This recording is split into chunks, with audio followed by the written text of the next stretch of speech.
Hi, everyone. Welcome to the podcast. I'm here with Rob. We are going to do episodes 5 and 6 of season 2 of White Lotus. We promised you we would do the last 3 together, but we decided to just dive right in. So we're going to do 5 and 6, which is our second installment, and then we'll do 7, which is going to be the finale next week. So, Rob, how are you doing? I'm good, man. Good, Richard. How are you? I'm doing okay. So these episodes are called 5 is that's Amore. 6 is Abductions, which was just last night from when we're recording this. What do you think? What do you take away from these? Yeah, I mean they were good. I've been pleased to see that the quality of this series has been consistent, and that the character development has been pretty solid across. I guess my one critique, one thing that I liked about the last season, which we discussed, season 1. The different groups intermingled more. Like you'd see these fun little interactions where they'd bump into each other and have these tense, like social interchanges. Like where, I forget the character's name, but the wife of the douchey guy, she ran into these two rich girls by the pool. No, I'm talking about the first season 1.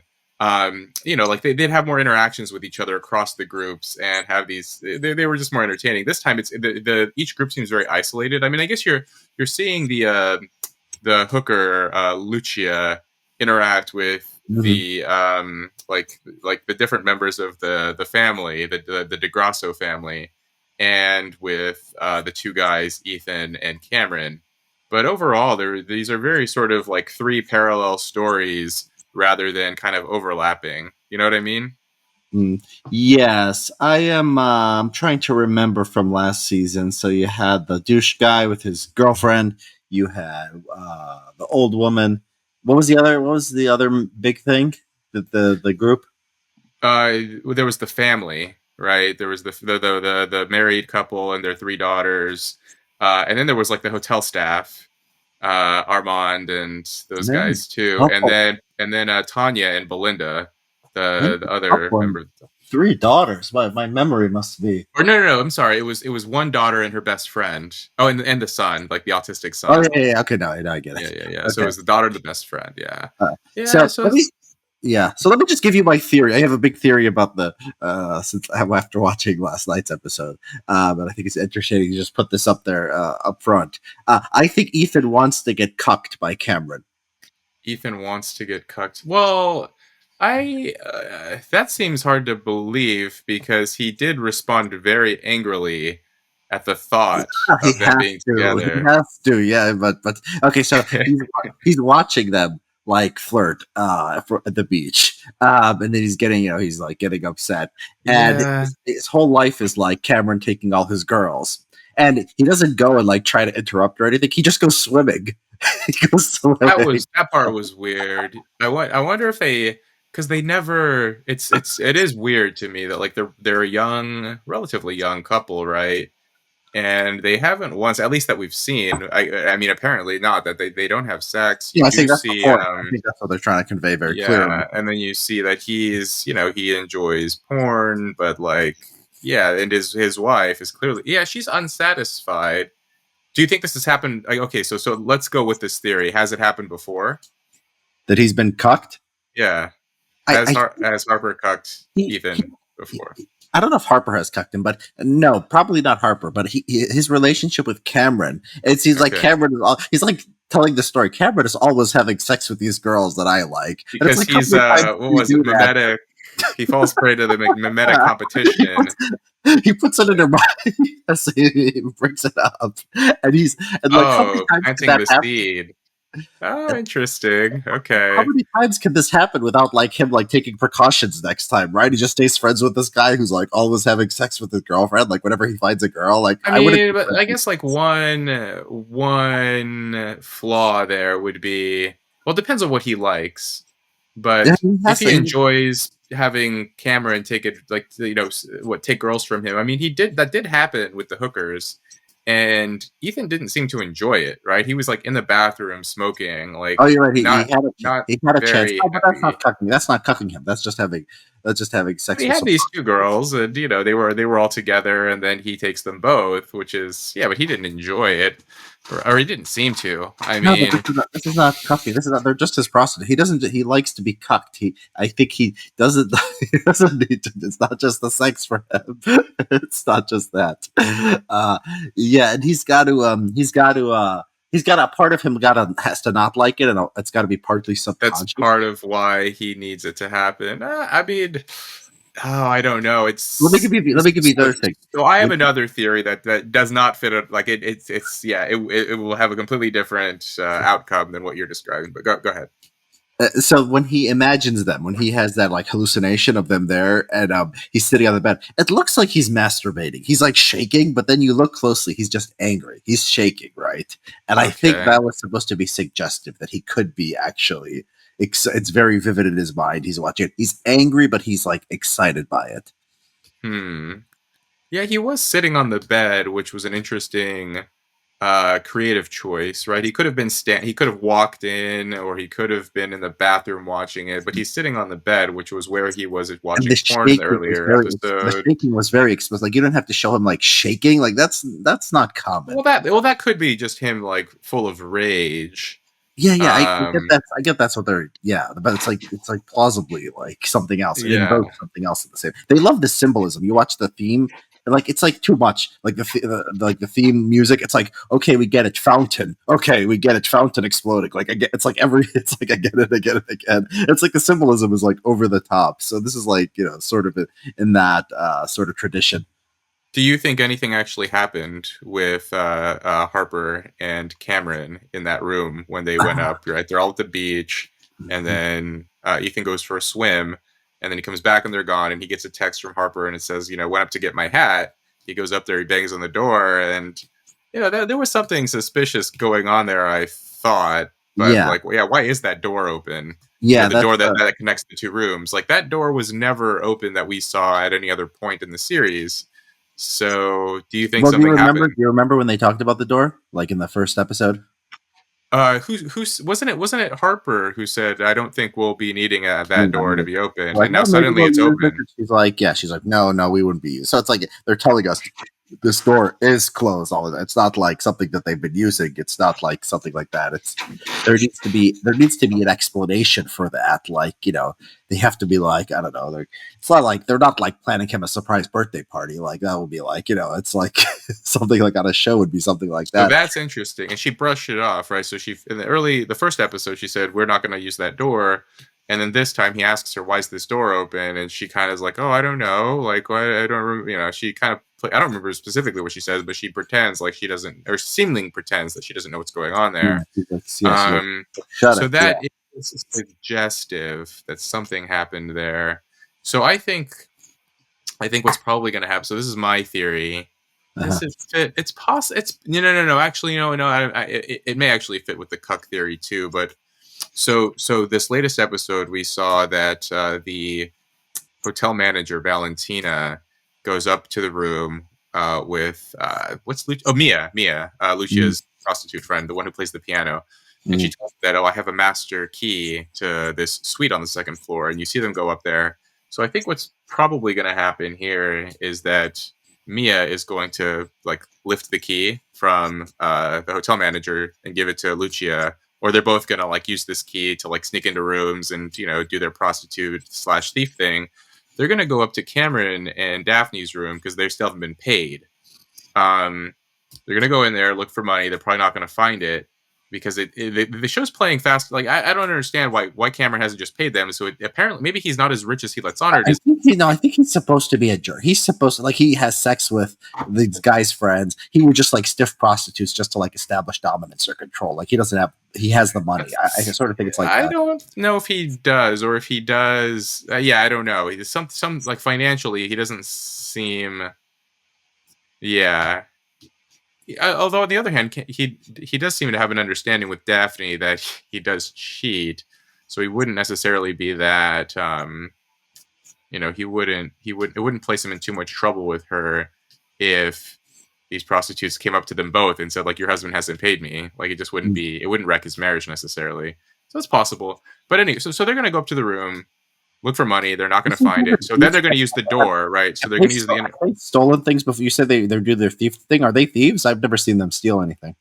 I think they're gonna they're good. Well, I don't know In if this we've case, they seen could, them. but yeah, because he owes them money. Well, yeah, in this case, yeah, I guess they haven't been really stealing. They have been like sort of taking advantage of the credit card that Dominic gave them and charging things to the room. But I guess they haven't technically stolen. But in Yeah, this case, they're actually just going to get the money that's owed to them, so it wouldn't be stealing. That's true. yeah, yeah. I So they're think that not would going to change the find, character. They're supposed to be hearts of gold. I don't think they're supposed to be thieves. yeah, hooker with a heart of gold. Yeah, I think that's supposed to be. So they're going to go up there, not find money. They're going to go into the room adjacent to them or next to them. And Ethan is going to be on the other side of that door thinking that it's Cameron trying to go in to meet Harper.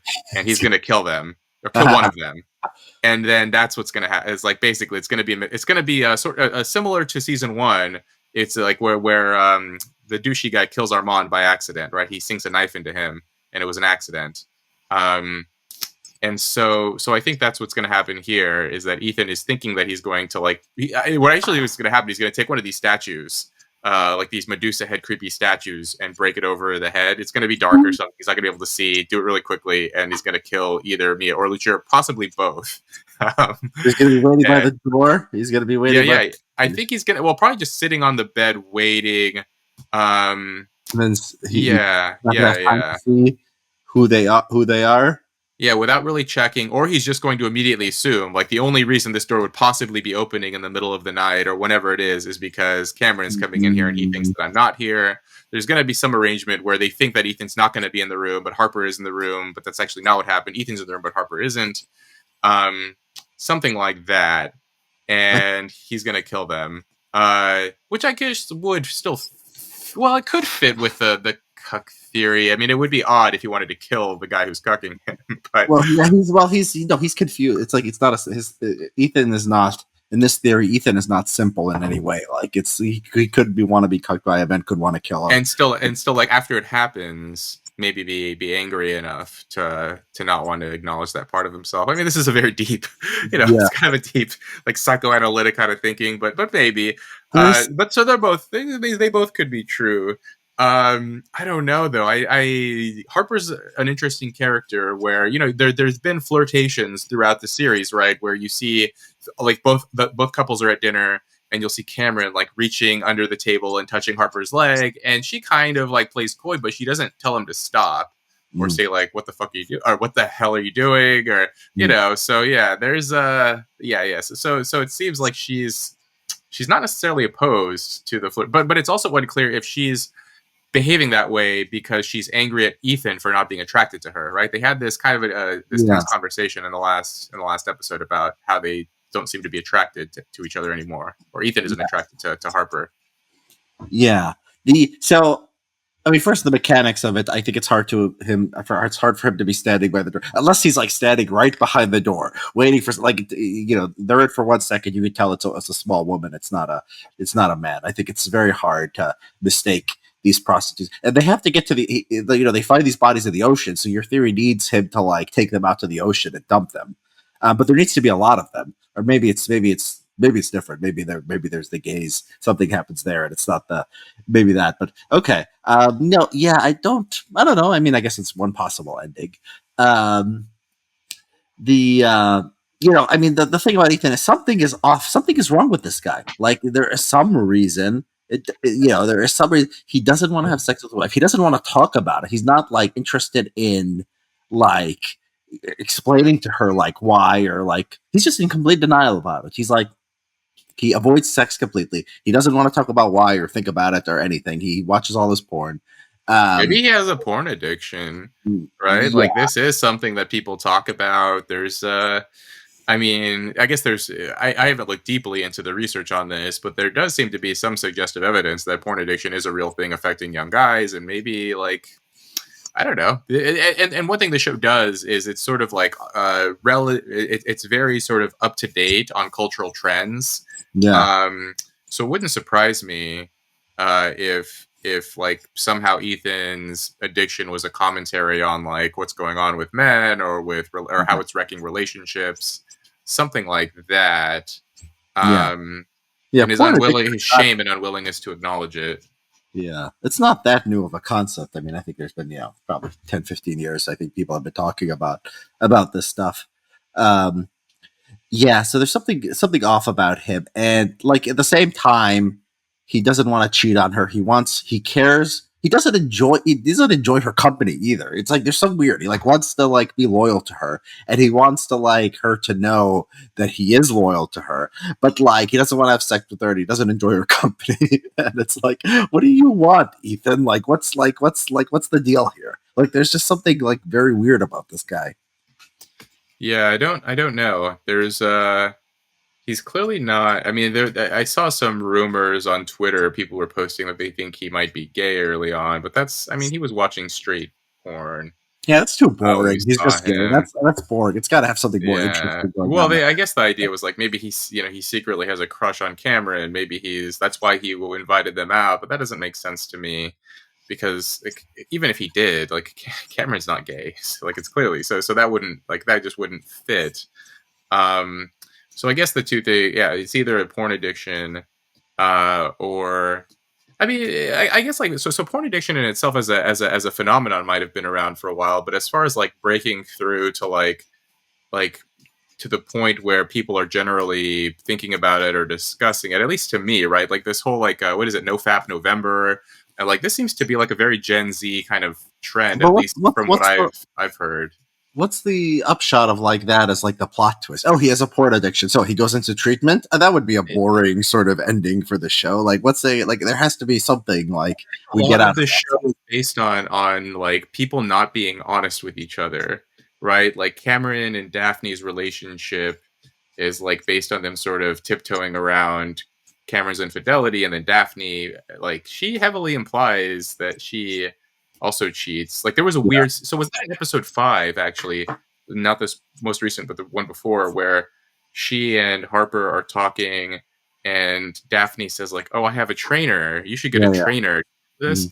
and she's like, "Let me show you a picture of him. He has blue eyes and blonde hair or something." Yeah. She shows Harper her phone, and it's a picture of her kids. So my interpretation of that is that those aren't Cameron's kids, and this was her subtle way of telling Harper, like, Uh, he's cheating on me, I'm cheating on him. I thought I was clever. You are even more clever than me. I didn't think of that. I thought it was just like I thought it was just saying like, okay, these are, it's like it's so like intertwined. Like she doesn't like she cheats. She has a husband. She cheats on him, and she has kids, and like they're all in the same like photo roll because like she doesn't bother like Yeah. separating any of them. Blonde Yeah. hair, blue eyes. Yeah, yeah. I mean, and the kids were blonde. Were they blonde? Yeah, they were Yeah, the blonde. kids were there was a little blonde, Which they blue-eyed could make it kid. Debbie Cameron's kid. That doesn't mean they're not kids. Possibly, but I Yeah, think well, my interpretation of that scene was like, he cheats on me, and I know about it, and I cheat I on think him, and we're I just think gonna, Cameron. I would think Cameron. When during the periods when he's trying to get his wife pregnant, I think that part of the implicit understanding of the marriage is that like she stays faithful during that. I think that has to be part of the marriage contract, probably, and they and it sounds probably like don't care about other well, times. and then this most recent episode, Daphne, when they're all at the beach, Daphne's like, "Oh, I'm gonna go get a massage," and then she comes back and she's like, "Oh, my whatever, my masseur, he looked like Timothy Chalamet except Yeah, so muscular," who is and she that? Is kept. that another blonde guy? I don't know. He's apparently. I don't know what he looks like, but he's a name that I hear a lot now from women. Timothy Uh, Chalamet. Chalamet. I don't know if he's like a rapper or a model. I Looks literally like he's a don't French actor. Okay, Chalamet. So it's like spelled know. like French. He's a French C-H. actor. Okay. Yeah, no, he's got like this curly blonde, brownish hair. He looks like just like a curly, like sort of like a like looks like a kid almost. He's 26. Okay. Yeah, he actually doesn't look like what I expected, like a very built, like muscularly ripped guy. And this guy, this Well, Chalamet guy, is actually very tiny, actually. yeah, but apparently a lot of women find him strangely attractive or appealing for some reason. Yeah, I don't. I guess I'll look him up. And he wears like women's clothes. Okay, so he's like one of these guys, like Harry Styles. Like he wears this clothes that is like very sort of androgynous. Oh, right. Yeah, yeah. I've seen this. I must have seen this Yes, I guy in thought at her least one or trainer. I two thought she movies. likes.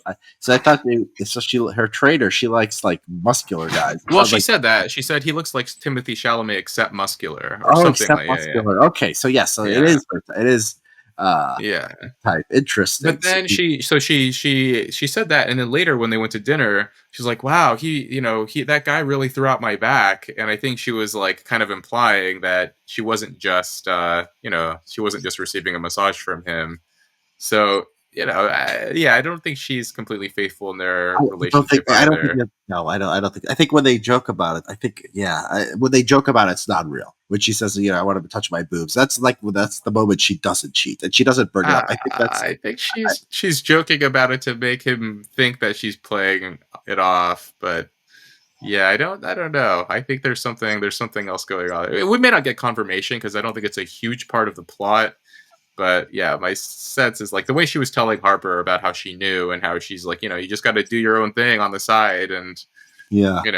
that's how she deals I with don't it. think we're gonna get all the. We're not gonna find out about the kids' paternity. I think at the No, no, last. no. We're not gonna, or even if Daphne's real, like we're not gonna see Daphne actually hook up with another guy. I don't Yeah, think. I mean, we know I don't think it's like a mystery. I don't think it's a Yeah, mystery. She like explicitly says, basically explicitly says it. So yeah, that's interesting. Yeah. So what's gonna happen? So what's gonna happen with um Cameron and Ethan. Yeah, I mean the cuck theory. Because the reason I go to it is because I think everything else is too simple. Oh, he's gay. That's too simple. He has a porn addiction. Okay, what's the payoff? He goes. He admits. He breaks down. I have a porn addiction.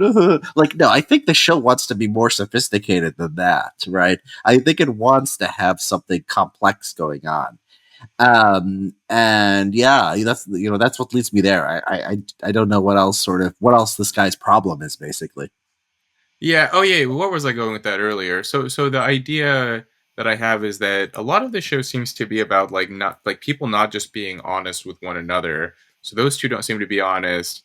Harper and They seem Ethan don't super. seem to I be think being it's super honest. honest. I mean, Daphne and Eh, Cameron. I think they just understand. They have this arrangement which they don't want to make explicit, but like is there, and Yeah, they don't make it explicit, which is the thing. I think like they're sort of withholding, and I guess they're making it work, right? I guess that could be a case where a relationship they can keep things from one another, and somehow they seem to make it work. Harper and Ethan, they're honest with each other about almost everything except that. So maybe yeah, he doesn't want to have sex with her. He doesn't the want to be around her. sex. Yeah, Maybe the idea is like concealing honesty around sex, right? So yeah, Daphne and Cameron are dishonest about their sex lives.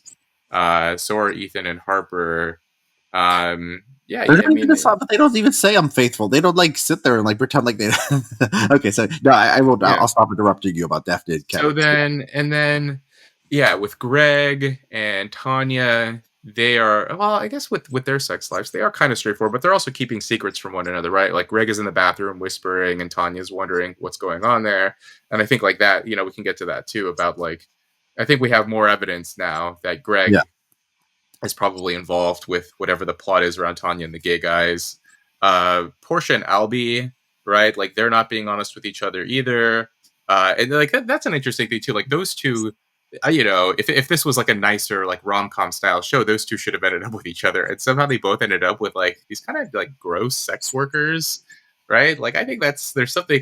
I mean, it was really interesting because when they were both at the bar in the earlier episode that you and I had discussed before, where Portia's with Jack and they're making out, and then Albie's making out with Lucia, and like they're both like in this like kind of subtle competition to make the other one jealous. They're literally both making out with like sex workers to mm, make someone who could have been a decent match for them jealous. So that's sort of I think like that would somewhat fit in. Uh, but it's possible, yeah. There could be something more complex going on. We only have one more episode to go, though. I don't really know what could be like the bombshell around Ethan that could reveal like why he and yeah. Harper's relationship is so He screwed likes up. to be cocked. That's the only theory left. Like that would have, yeah, that could be like the most sort of provocative and interesting one. I hope. Um, I'm actually hoping for this because it would just be so. It would be creeping. It would be like they're crossing over. Like, this is a very online show. This is a show for people who like politics and who like Twitter and read the New Yorker and whatever. And this is like one step yet. Okay, they're into the cuckoldry sort of discourse. They're going into the frog. They're going into like frog Twitter rather than just being like normal Twitter. And it's not that. It's not that these worlds are sort of permeable. These worlds are not completely separate. And I think that would be like the natural like This progression this of like the how this the show works. frog is frog Twitter is are they well like I So thought do they you used the remember word cuck for 2016? politics, Well, right? no, it's not about fraud. So remember 2016 when Yeah. conservative became like the big. So it's it's It like was like a replacement term for rhino. I remember. Yeah. yeah, but and so the idea is like this is like it's not about the frogs. It's not about the alt right. It's about it's just about like sort of going into edgier sort of Twitter and edgier political and social commentary. I think that's sort of that would be sort of what they would be doing if they were doing this cuck thing. Okay.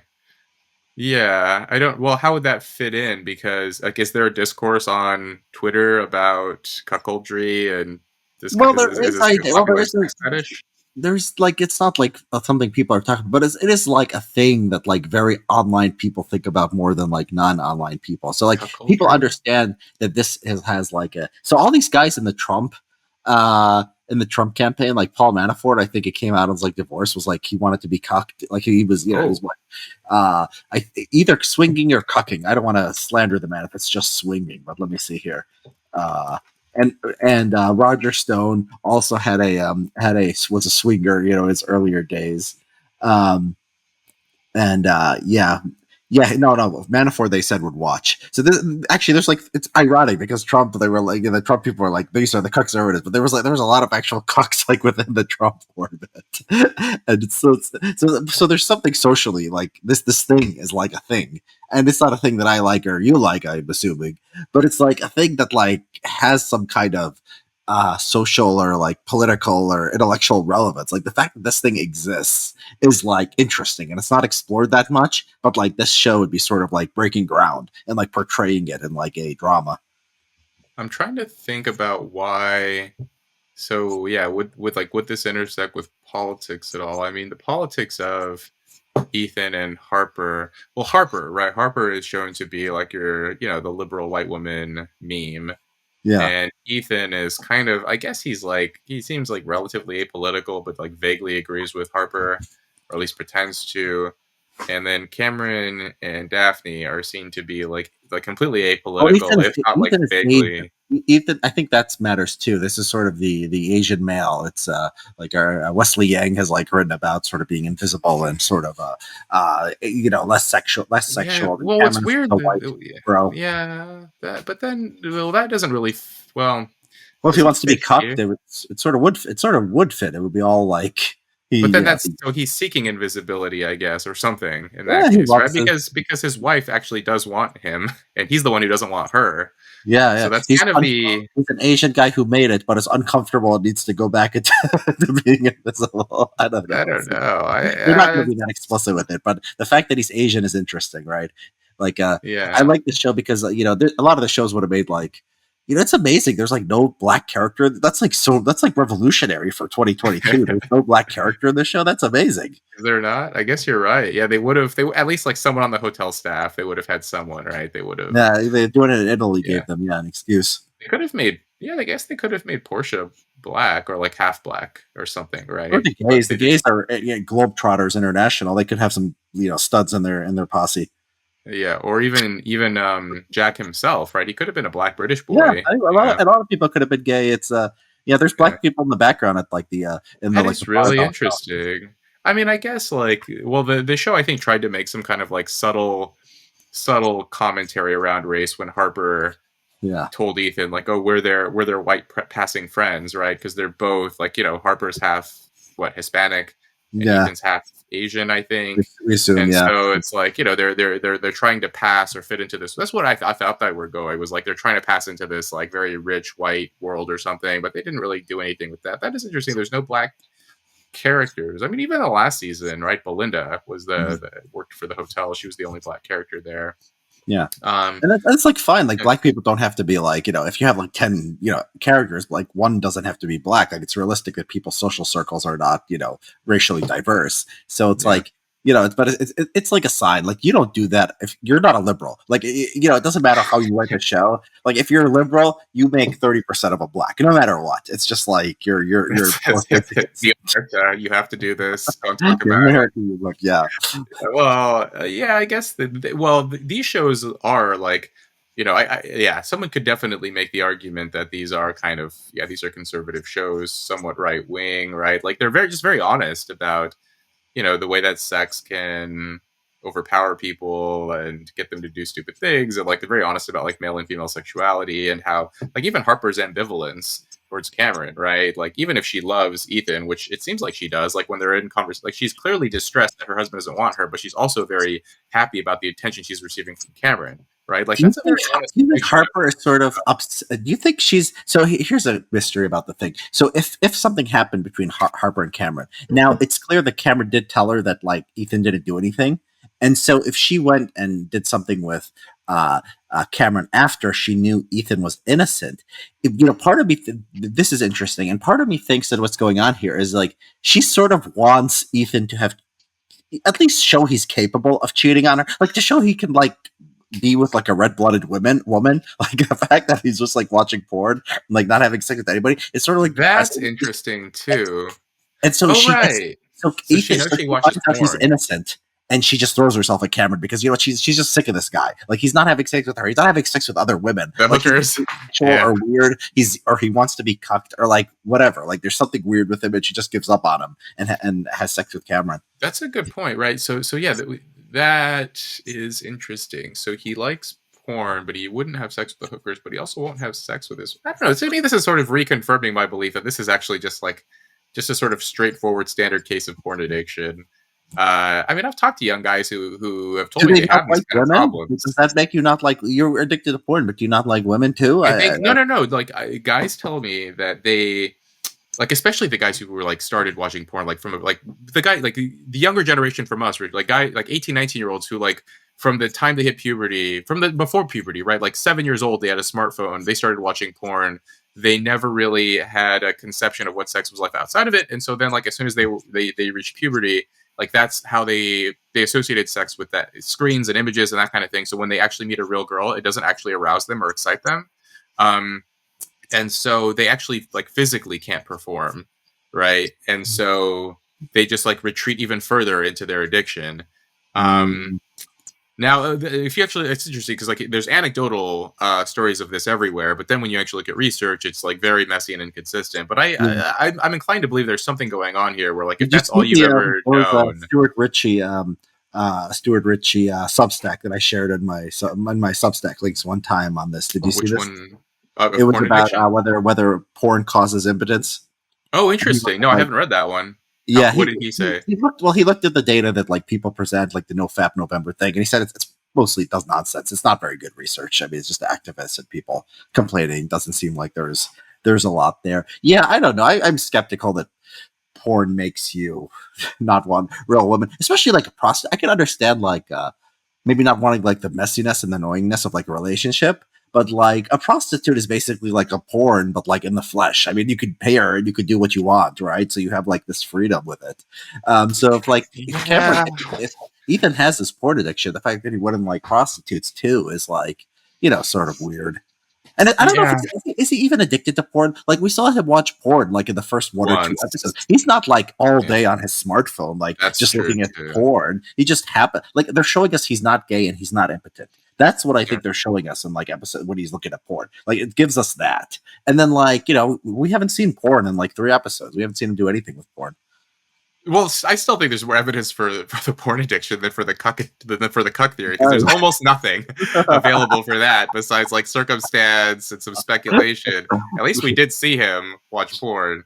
We So, saw him but either one of those, watch Emmanuel Cameron. one of those is more depressing in a way. To me, I think the porn addiction was just sad. The cuck one is more interesting, but also less evidence for it.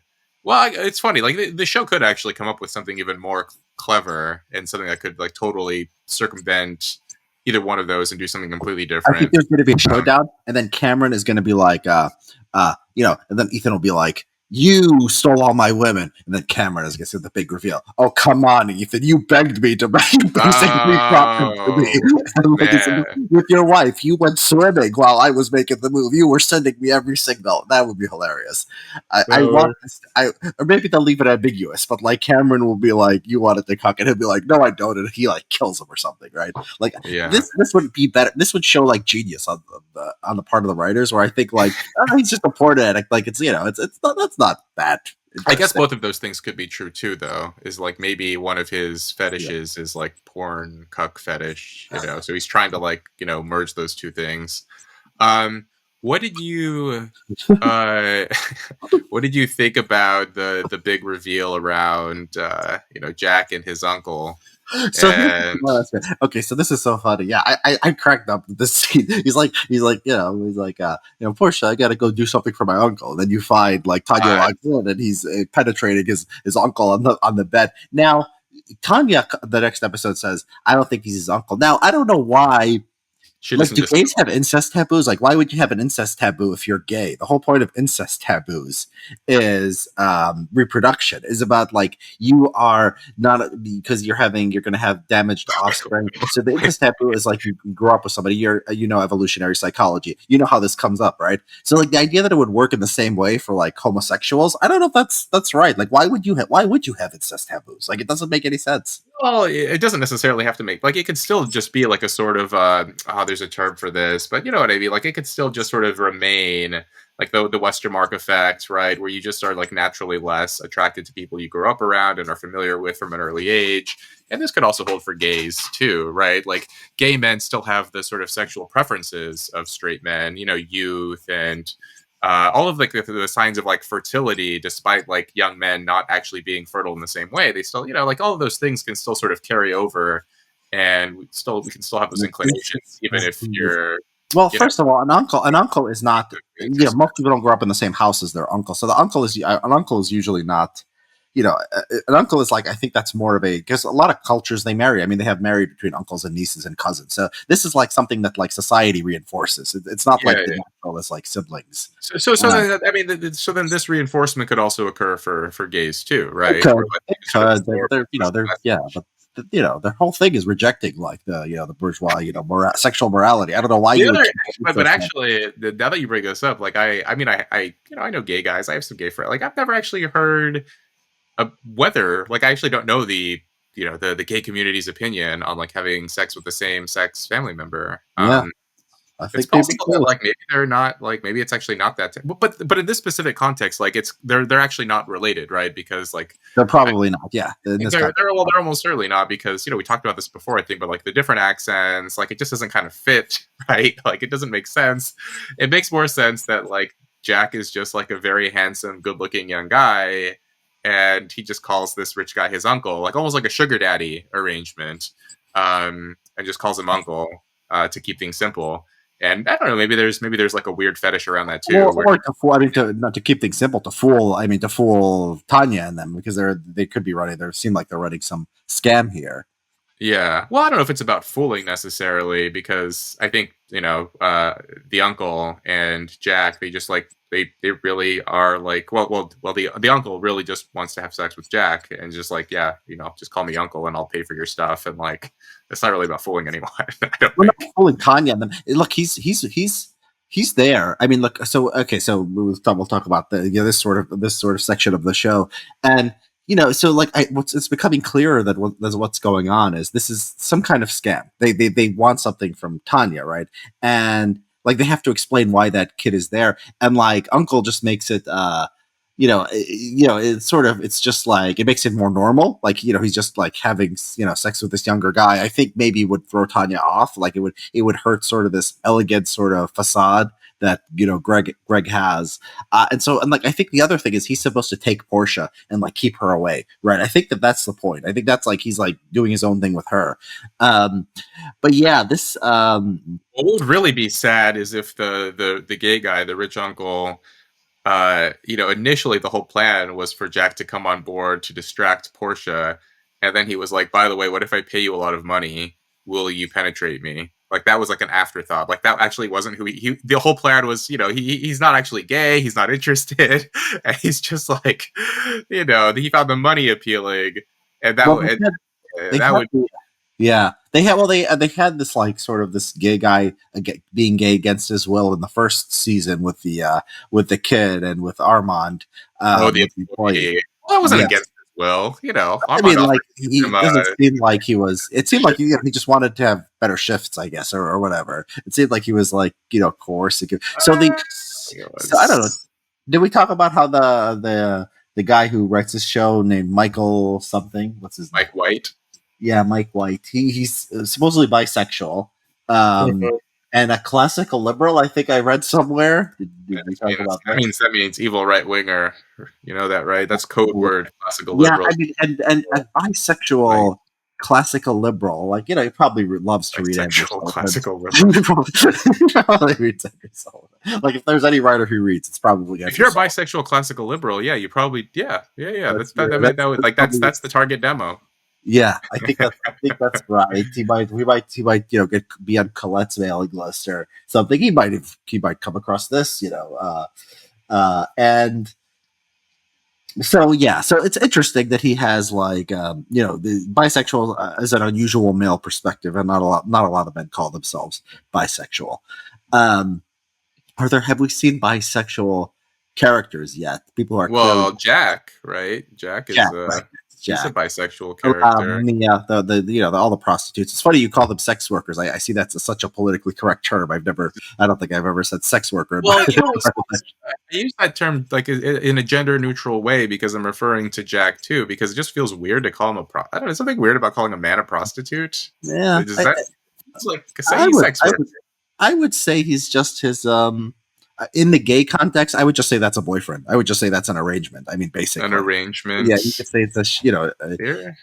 so yeah, but I think, but like sex worker is just something I associated with like liberals trying to unionize like prostitutes and start protesting Sex against workers of the world unite.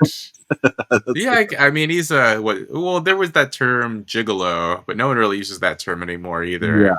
Mhm. Um but yeah, he does have sex with his uncle for money, or not even just this older man who he calls uncle.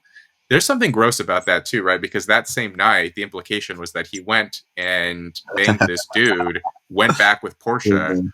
and then they had sex. He And like, does. did he shower? Does he use like, dude? Mhm. Gay guys don't. I mean, probably many of them. I don't know all of them, but like in many Yeah, cases, there's not protection. There's not a lot of like contraceptives. These aren't really concerns of many people, and yeah. so.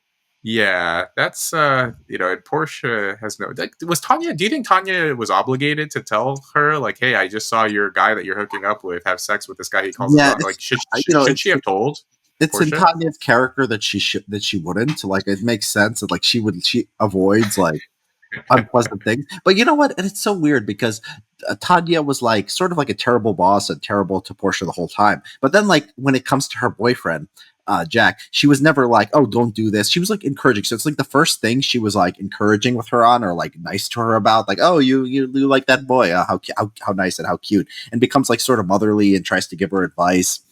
Um, but then, like, yeah, it makes sense that like Tanya is the kind who would avoid uncomfortable conversations, so she would hint at it and not tell her. I think And that makes Tanya sense. also seems to be having a good time, right, with all Oh these yeah, guys, and it's gonna, and and she that's doesn't gonna, want to. Yeah, she doesn't want to yes, ruin it. You know.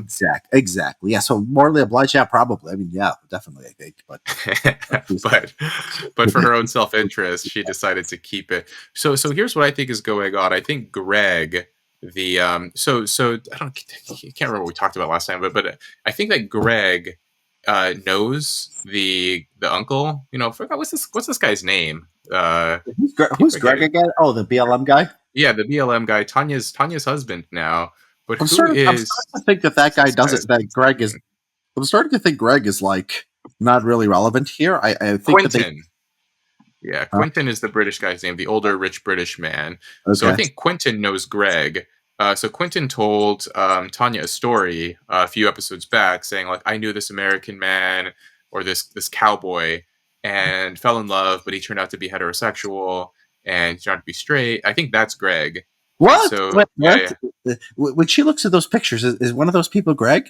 It's hard to Is tell that, because they're young. It's hard to tell because they look young, but I think one of them might be Greg. I did not Um, think of that. and so I think Greg and Quentin, maybe they're friends and like they never got together, but Quentin still, Oh, longs for Greg's affections or something. And so he's agreed to set Tanya up. I don't actually think that, I don't know. I'm not even, yeah, I'm not sure if the Quentin and his gay companions are going to kill Tanya, but at the least, I think they're going to set her up to be caught cheating, right? So like they set Tanya oh, up with this really handsome young Italian guy, right? He like really? shows up in his, like he shows up in Tanya's doorstep completely naked, Yeah. uncircumcised penis and all. Oh, And you oh must yeah, have. yeah, You must I have paused and zoomed in and made sure.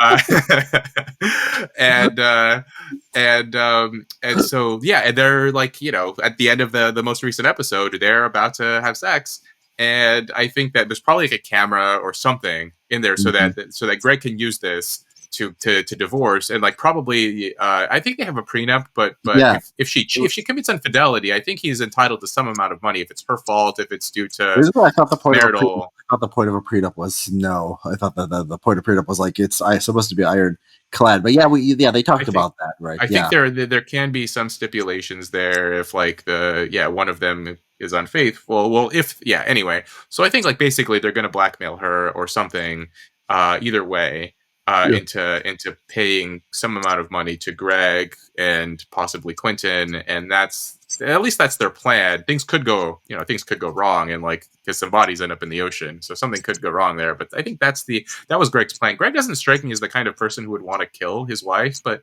he seems like the kind of guy who might like do something sleazy like this to get So her money. it would be an interesting coincidence if Greg happened to know these guys who happen to be good, well positioned to do something like this. How many people like own an old palace in some island in the Mediterranean, and travel around with gay guys, So like that would imply if Greg and Quentin know each other, that I would think that Greg was scamming Tanya from the Yeah. start, like before, like just meeting her, like that whole romance in season one was just a scam to eventually get this woman's money. Hmm. I don't think that was the scam all along, but since then, like since Greg got to know her, um, and maybe after she made him sign the prenup, that irritated him enough, and she is like hard to be around, right? Like you can kind of see like when they're together, he's not very happy with Yeah, her. So right. maybe because like in the first season, they were actually pretty happy, and I think like since then he's kind of grown tired of her and wants to Yeah. divorce and wants some of her money, and also Yeah. Quentin, right? Quentin needs money too. Jack alludes to this with Portia that they have this house and this yacht and everything, but they actually don't have that much cash, but they're going to come into some money soon. Yeah. I thought that Um, was a little bit. I mean, I know Jack was drunk, but I mean that was a little bit too. Like he's heavily hinting that like what they're doing, which I think was not very. It wasn't really believable. I think. yeah, well, he seemed to want to tell her. I think part of him wanted to tell Portia, but because he would also, he's also saying like, I was in a hole. You talk about how bad you have it, but you don't know how good you have it, and he was like trying to, you know, tell her, but some part of him was withholding. And Portia suspected something, right? She was asking him questions and trying to figure out what was going on. Um, so I think both of them, they had their ulterior motives and their agendas. Wait, so what? But why does Jack want to tell her for what? I think he just maybe feels guilty or feels, maybe he just feels close to her because they've been spending a lot of time together. I don't think Jack is actually particularly loyal to Quentin and the other guys. I think he's Sounds just like he there. was. It sounds like he pulled me out of the hole. He sounded like he was like just like so grateful to him at that I moment. don't know if he was grateful. I think he's just like, they gave, he was in a bad spot. They pulled him out. They're giving him money, but he's also like, I don't know. He seems to have a good time around Portia too. Maybe he likes her in his own way. So So here's what makes him the writers an Andrew Sullivan reader is you remember that scene where she's like complaining. I don't know, like this is not like something Andrew Sullivan like explicitly argues, but something that I think Andrew Sullivan would like just based on knowing him and his writing. Um, he's like, she's like, oh, the world is so messed up, and yeah, like, Daphne and Cameron, he's like, oh, well, mate, I don't know if this is like too intelligent for like, this is too intelligent for like a, a male prostitute who just parties all the time. But it's funny. He's like, oh no, Middle Ages, they were burning each other alive. This is the best time ever to be. So it's like Steven Pinker's like another guy, like bisexual classical liberal would read. Like this was like taken straight from like Pinker's, the better angels of our nature, Enlightenment. No. Richard, you'd be surprised. Those ideas trickle out, right? Like, basically, Pinker writes a No, book.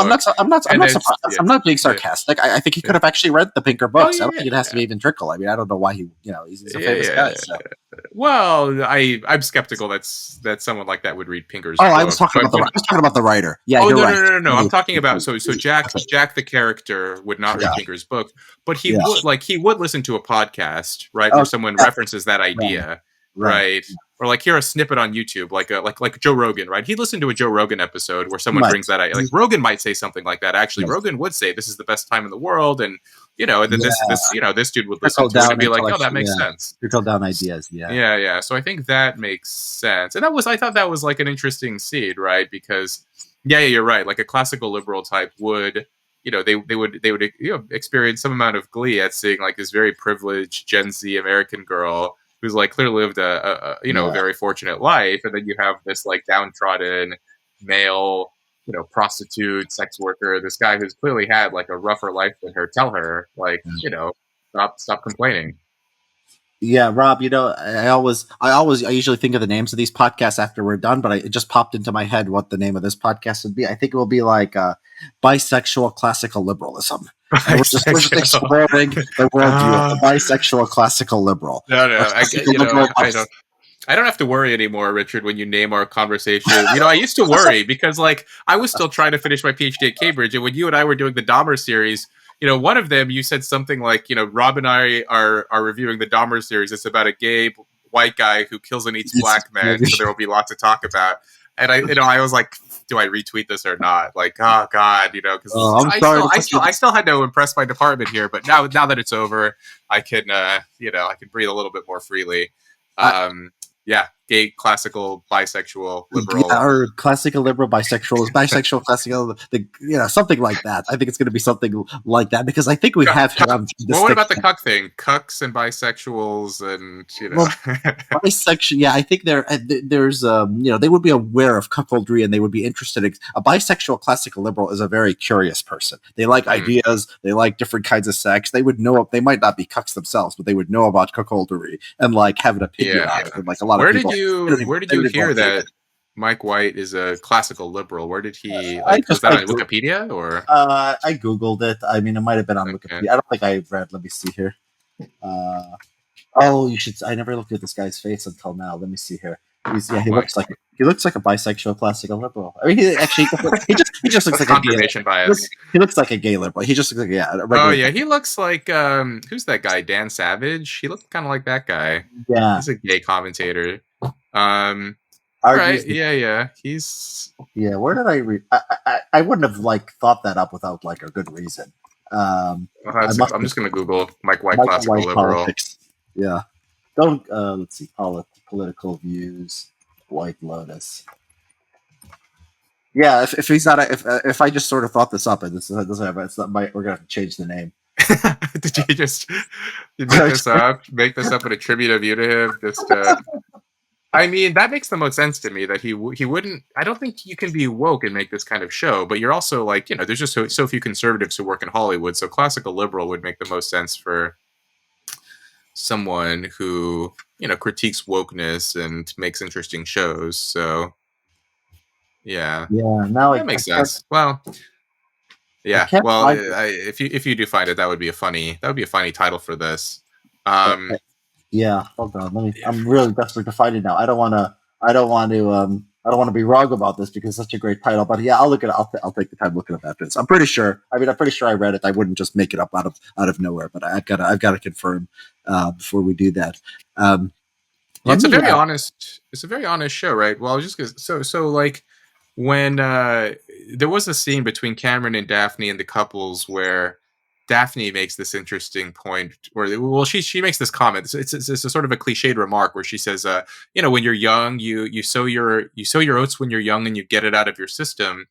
And then Cameron actually makes this analogy I've never heard before, but I think it's more astute and more accurate. This show has like, they have these lines here that are where Cameron says, it's more like food where you gorge yourself on food and you swear you'll never eat another bite, and then a few days later you're hungry again, right? And I think that is actually more consistent with male sexuality, right? It's not like, oh, when I'm, my teens and early 20s, I'll just have some fun, and then when I'm older, I'll just settle down.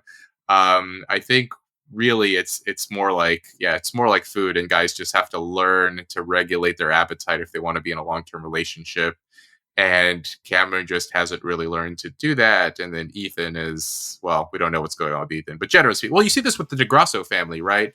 With the two older men, at least, Bert and Dominic, right? Like they both are unfaithful, serially unfaithful to their wives, and Albie's trying to break the cycle, but I think Albie's going to be disabused. I'll tell you my theory between Albie and Lucia, but if you want to jump in and say something about this Oh, first. I think I was going to tell you my theory, and I think we might have the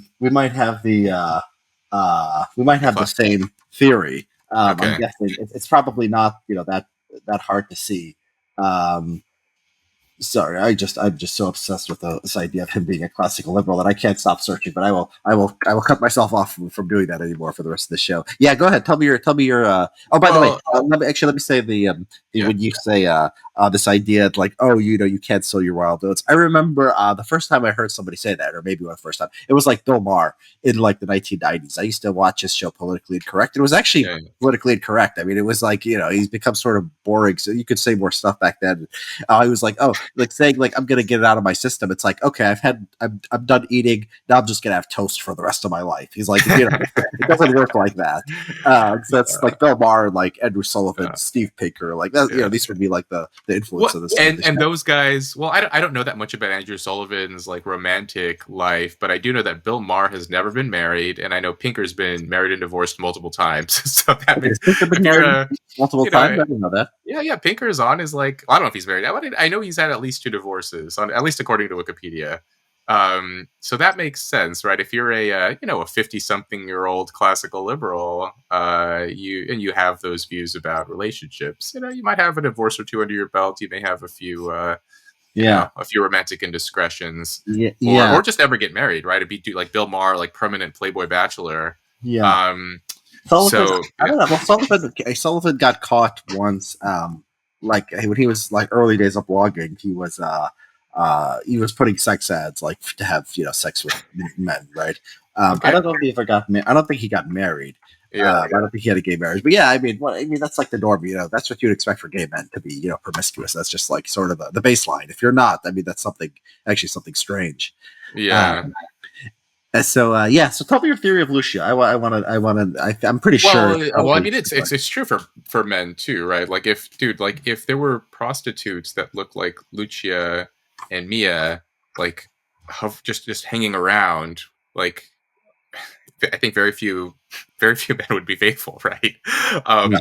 And so the DeGrasso men, like the older generation, like that is like a realistic, like, and Dominic doesn't like it, right? Like you can tell, like he actually hates himself when he loves his wife, he's calling her, he's trying to make amends, and it's happened multiple times. And he tells Lucia, like, I need you to stay away from me because like you're ruining my life, you're ruining my Yeah. marriage. And then she shows up again, and like if you're a heterosexual man and you see someone who looks like that who's at your doorstep, like only very few men will have the strength to turn them away, right? And so my theory, okay, so Albie and Lucia are ostensibly drifting into some kind of a romantic relationship. Lucia tells him, she said something like, I wish all men were like you. There are these scenes where they're walking together, and then her supposed pimp, anyway, this guy Alicio, I don't know how to pronounce his name, is like following them, stalking them, and he's like, "Who's that guy? Oh, that's Alicio. I owe him money, and he's a jerk, and blah blah." And then in the most recent episode, he like follows them, right? But there was an interesting scene where right before the DeGrassos are going to go to this neighborhood to like track their family lineage or something.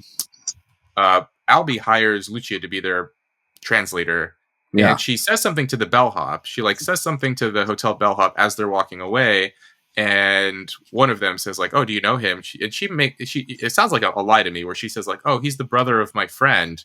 And like, there's no way that's true.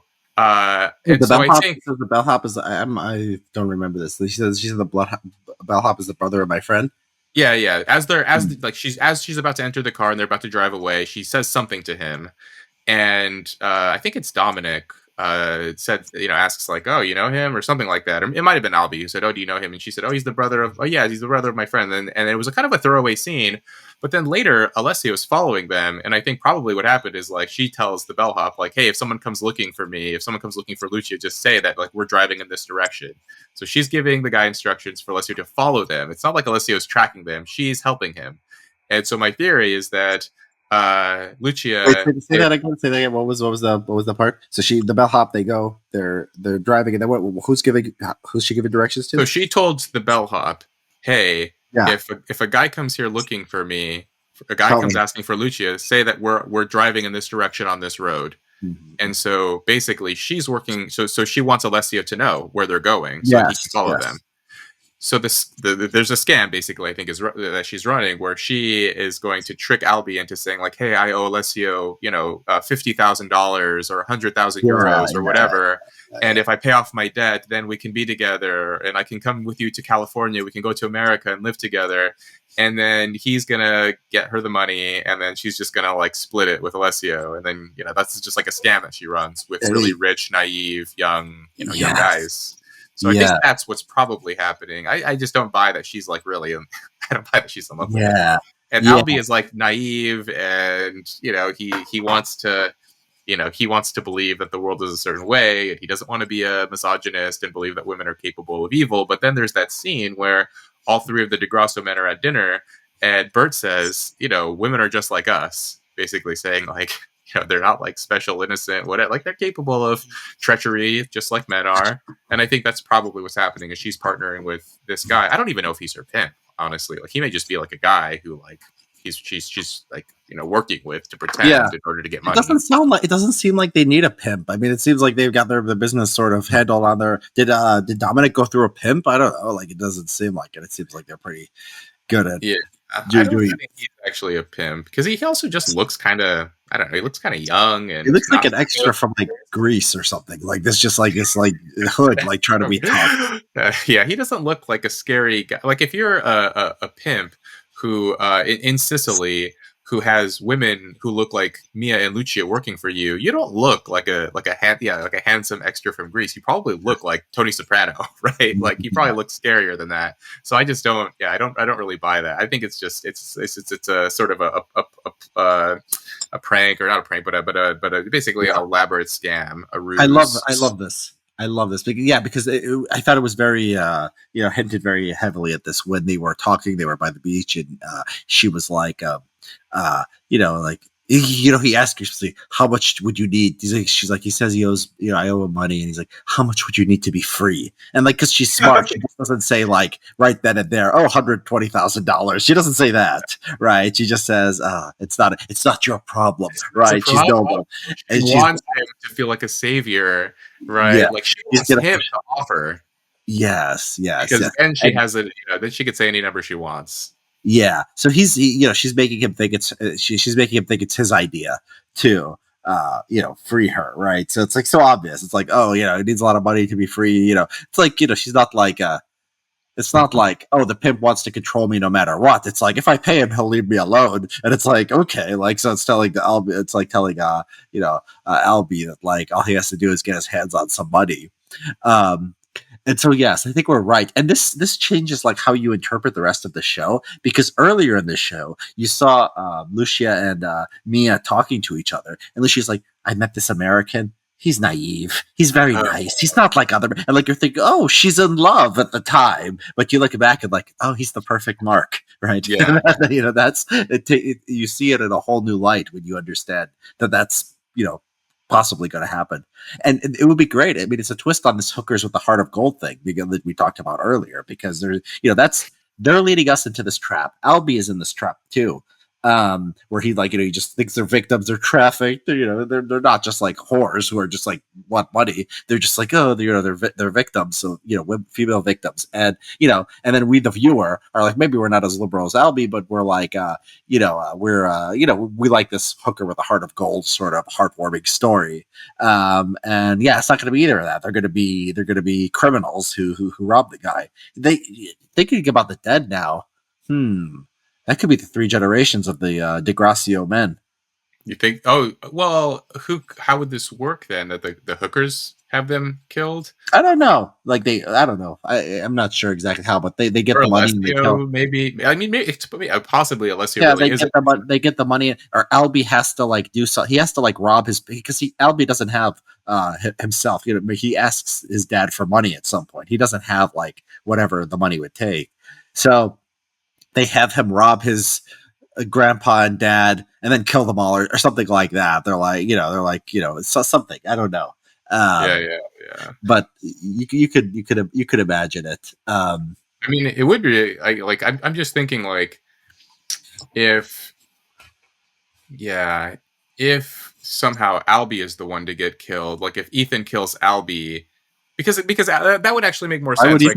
Why would Ethan kill Albie? So if Albie's the one, like if the hookers tell Albie like, hey, those guys owe us money, and that will help me pay off Alessio. So can you get the money from him plus the money we need from you, something like that, right? So he's the one who sneaks in to Cameron and Daphne's room, doesn't find the money, and then like for whatever reason sneaks into the other room, and then he's the one who gets killed Yeah. by Ethan.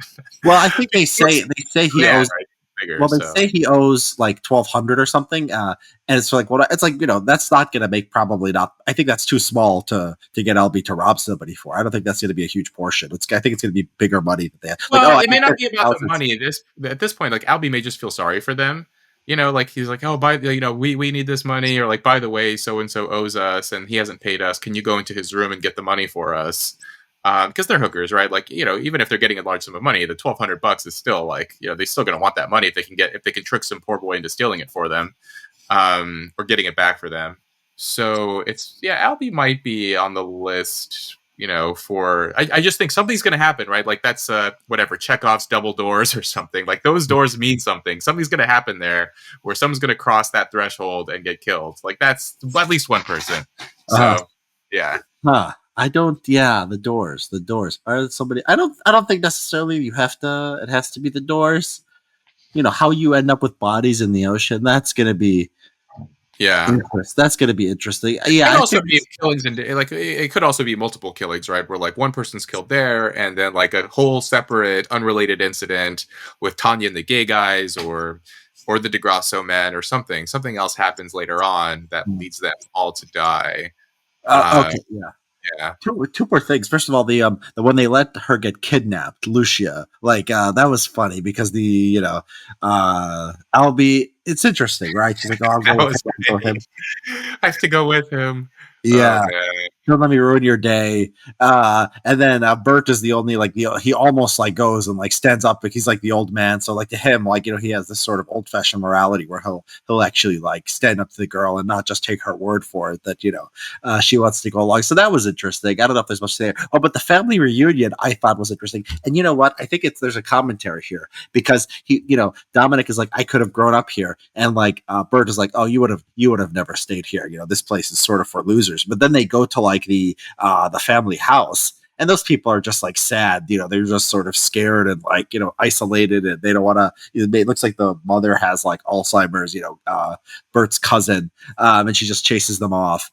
And it's sort of like the idea. It's like this is another bisexual classical liberalism. It's like the idea that like we romanticize like the old country, but like it's actually where like all the sad people who like are bad at life like stayed behind, and like you're going there looking for something, and it's like you're not going to find it. There's just nothing interesting there. Yeah, I thought that it was just well, there's this sort of disappointment that comes along with that. That was an interesting one, but I also thought that scene may have been a commentary on the so when they first drove up there, one of the women on the porch like says like, oh, there were some men here, and then the woman inside, I don't know who she, like the mother, the matriarch, she shouts out like, why do we need men? What are men here for? It's like literally all women, right? There were two older women on the porch and then one old woman on the inside who chases them away. and like I think they have all probably been burned by men in some way, because as they chase them away, the old lady is like, she's saying like, I don't want your kind around here, like I curse your kind, I'll throw this this onion at your head. Like No, it seems like they I think actually it was an don't like artichoke. men very much. Oh, was it an artichoke? I don't know. Yeah. And she basically, it seems like none of these women are very fond of men, and perhaps they themselves have been mistreated or have been cheated on or something, leading them to think like, these, Oh and yeah. it could be both. It could be both. It could be, the sort of the mismatch between what you expect it'll be like versus what it actually is, and then also this commentary on like these guys have sort of wrecked relationships with women, and it sort of transcends, right? Because like these are supposed to be their cousins, right? So yeah, I thought there was something there as well. It was just odd to me. There were three older women, I, and I they don't clearly didn't like men. I didn't think it was about men. I think it was just, I didn't get that. I think that interpretation that like they're just burned by men, so they want to live together as women. I don't think that's like how it works in like a traditional like backwards sort of country. I think it was just like they were like they had nothing going. They were just older and had nothing going on. And she has Alzheimer's. Like men, like who are these men? Like get out of here. It was just like anybody, just like get out of here. I think they were just like it was supposed to be like this is sort of like Deliverance. It's like these backwoods people who are like very weird and just don't like anybody who's an outsider. I don't know. I don't know if it was anything about men I think it specifically. was though. I mean, the show keeps highlighting how Dominic has been, serially unfaithful to his wife, and how that's sort of breaking the family apart. And then Bert, like I don't know, the show keeps just sort of underlining repeatedly how both of these two guys have been unfaithful, and how this has sort of undermined their families, and how Albie is trying so hard to break away from that.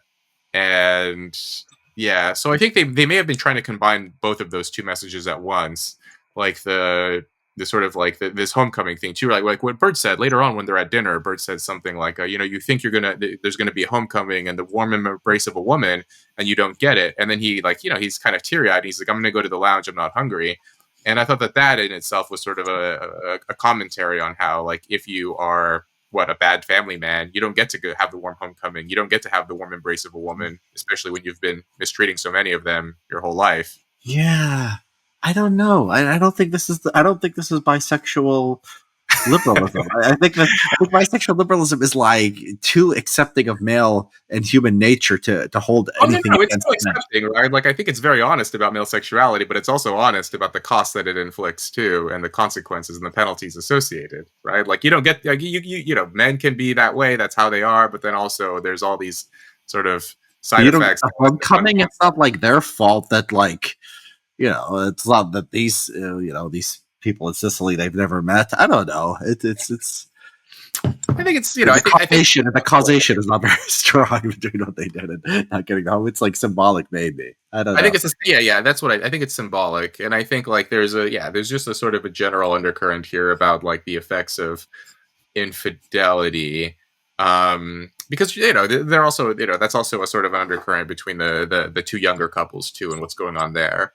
But yeah, anything else we should touch on in these last two episodes? One more thing, and then we'll wrap up. The All books. right. We always like talking about books. Did you see the book in this week's episode? So I know that Cameron went up to his room to get a book. Depending on if that was his actual original motivation, I don't know. But was that the book you're describing? Yeah, yeah. You didn't zoom in on that one. Just I that's just didn't. for Yeah, no. I just uncircumcised dicks, not books. What was this one? I looked it up. It's called Gone Fishing, and so it's by Anthony Bourdain. Okay.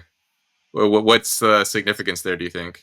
What do you think? I mean, I think it's just like On they fishing. have these like the books always mean something. So you had those two girls in the season one. They had like Freud and I don't know some French Derrida or philosopher. something. Yeah. Yeah, and then they had On Malcolm Gladwell fishing. for like the midwit, like the Cornell douchebag, and then like I think, and then they had Albie reading that postmodern gibberish a couple episodes ago.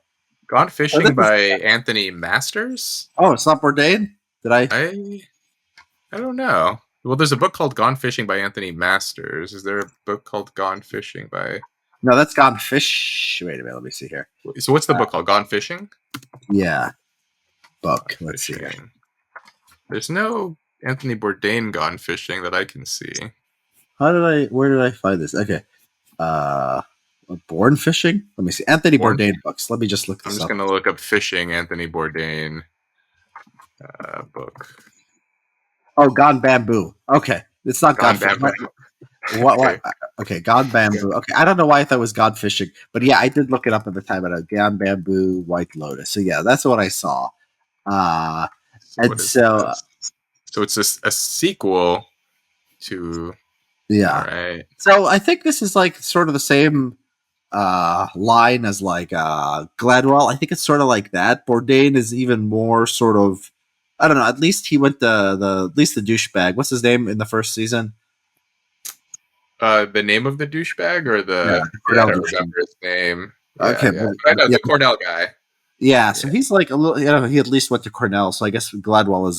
You know, I don't have anything against reading Gladwell, but it's like so he reads that, and then like It's a sort of like an airport book, right? Like an airport sort of pop sciencey. yeah, This one just looks like it's a fiction book.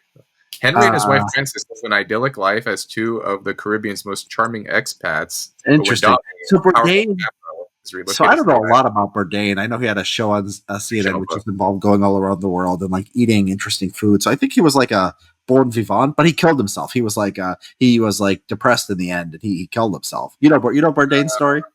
I don't. I know he was a famous author and So if chef. you were probably in the UK at the time, but if you ever turned on CNN in the US, it was like his show was on just like loop all the time. Like it was like all the he would go to like Vietnam and like eat their cuisine. He would go to like you know, Ghana, eat their I don't know, like I'm making these countries up. I don't know if you read this, but he would like just go all over the world and like eat food. And that was a show about it. It was like a lot of people were like very it was like a very big thing. It was like on CNN all the time. Um and so but then he killed himself, and then people were Okay. like, you know, oh, he seemed to have like all this stuff going on, and it's an interesting life story for Cameron to pick that up because it's like a person who seemed happy and well together on the outside, but on the inside had something dark going on. And it's there's sort of the Yeah. midwit thing of it's just like he's a TV host and he's reading that guy's book, but there's also something else potentially there.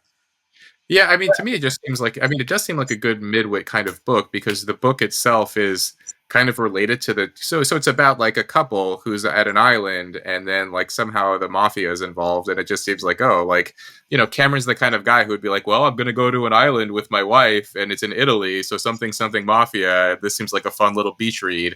Like that Yeah, seems like something a guy like Cameron would pick up. Um, but then the connection with Bourdain makes it more interesting. But yeah, it just seems like a beach read for someone who's not particularly intellectually oriented. Um, yeah, that I think that fits. So yeah, he's that is kind of a step down, I think, though, from was it Blink by yeah, Malcolm. Well, this is like very much a like probably no thinking involved for this kind of book, right? Just a sort of beach airport summer thriller thing. yeah. And I think this Harper, might have been the first fictional book to appear on this show. Aren't most other books like sort of philosophical or social yeah, science? yeah. Uh, I don't I think I've think seen any other fiction books. So it's interesting. Like the first fiction book you see here is like a very sort of like midwit or sort of a low tier kind of book like this. yeah. Yeah, it's interesting. Hopefully, we'll see at least Yeah, one yeah. more book. And I like it because they're not the most obvious. Like that book that Harper was reading about the family separation policy. Yeah, it's like not the most famous book in the world. I always have to look these up, and then so like it's interesting that they put this stuff in there. But yeah, Yeah. I mean, bisexual classical Bisexual liberalism. It's a very highbrow philosophy. Yes, yeah, yeah. Well, it would be funny if Mike White listened to this and then wrote he wrote a memoir titled The bisexual classical liberal Classical manifesto. Liberalism. That would be, or like, if he wrote it, if he ever did like a book about White Lotus and like its themes and its message and philosophy, and he titled it like that, that would be great. But Ah. all right, let's bring this one home. Yeah. Okay. So just let people know who made it through this. Yeah, next week the final episode, and Yeah, then finale. we're gonna do the Shield soon too. So if people Yes, want to brush up on the Shield or start watching it for the first time, that's coming soon too. So great show. yeah. Until next time, Rob. Bye. All right, see you.